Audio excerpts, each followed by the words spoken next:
मुर्दा रगों में फिर एक बार जिंदगी का खून दौड़ने लगा और वह महसूस करने लगा कि मुकद्दस देवता जिन्हें वह देख नहीं सकता अपनी जबरदस्त रूहानी ताकत की बदौलत पानी की सतह पर चलकर इसकी मदद के लिए आ रहे हैं।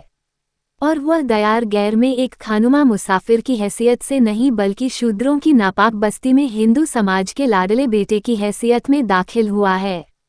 इसने इत्मीनान का सांस लेते हुए अपनी झोली से एक आम निकाला और दरिया में फेंक दिया। आम गिरने की आवाज दरिया की लहरों के हंगामा में गुम हो गई और सुखदेव को फिर एक बार दारिया पहाड़ चांद सितारे अपने खिलाफ सरगोशियां करते नजर आने लगे।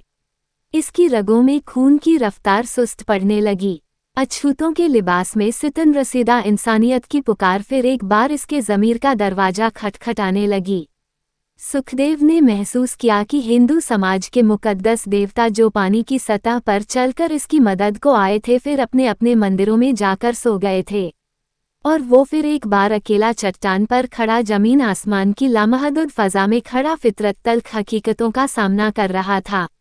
इसने थोड़ी देर के लिए आंखें बंद कर ली और तस्वीर में देखा कि बदनसीब कौम के हजारों अफराद अपने सरदार समेत इसके सामने खड़े हैं। इसे कमल फिर एक बार कहते हुए सुनाई दी, पिताजी को डर था कि आप खफा हो जाएंगे, इसलिए आपको खाने की दावत ना दे सके। उन्होंने खुद भी कुछ नहीं खाया। मैं रोटी नहीं लाई, ये आम है, खाने की चीज का लेने में क्या हर्ज है। सुखदेव निराश होकर चट्टान पर बैठ गया।